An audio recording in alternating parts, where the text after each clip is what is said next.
السلام علیکم ورحمۃ اللہ وبرکاتہ۔ محترم ناظرین و سامعین، امید کرتا ہوں کہ آپ سب خیر و عافیت سے ہوں گے۔ ناظرین، ازہر ہند دارالعلوم دیوبند سے گستاخان رسول کے متعلق بہت بڑی اہم خبر آ رہی ہے جو آپ حضرات کے پیش خدمت ہے۔ دارالعلوم دیوبند حکومت ہند سے مطالبہ کرتا ہے کہ توہین مذہب سے متعلق قانون کو مزید سخت بنایا جائے تاکہ آزادی گفتار کے نام پر کسی مذہب کے خلاف لب کشائی نہ کی جا سکے۔ یہ معلوم حقیقت ہے کہ ہندوستان مذہبی اقدار و روایات کو تحفظ فراہم کرنے والا ایک سیکولر ملک ہے، لیکن گزشتہ چند برسوں سے آئے دن ایسے اذیتناک واقعات اور بیانات سامنے آتے رہتے ہیں جن سے مذہبی احساسات اور جذبات مجروح ہوتے ہیں۔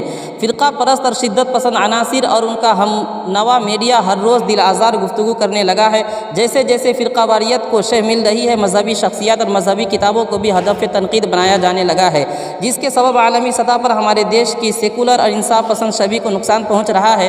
دارالعلوم دیوبند کے لیے بھی ایسا ہونا باعث تشویش ہے، کیونکہ یہ آزاد ہندوستان اور اس کا سیکولر کردار ہمارے اکابر کی بے مثال قربانیوں کا نتیجہ ہے۔ اس ملک کی نیک نامی کے لیے علماء دارالعلوم دیوبند کی قربانیاں جگ ظاہر ہیں۔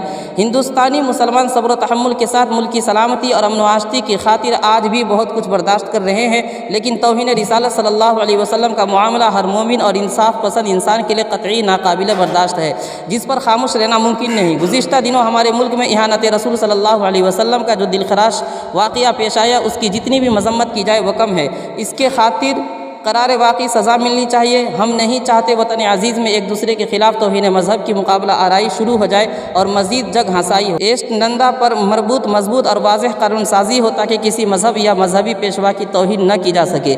مولانا مفتی ابوالقاسم نعمانی، محتمم دارالعلوم دیوبند۔ ناظرین، امید کرتا ہوں کہ آج کی یہ خبر آپ کو اچھی لگی ہوگی۔ اگر اچھی لگی ہے اور آپ ہمارے چینل پر نئے ہیں تو آپ ہمارے چینل کو سبسکرائب کر لیجئے تاکہ ہماری ساری ویڈیوز کی نوٹیفیکیشن آپ تک پہنچتی رہے۔ شکریہ، جزاک اللہ۔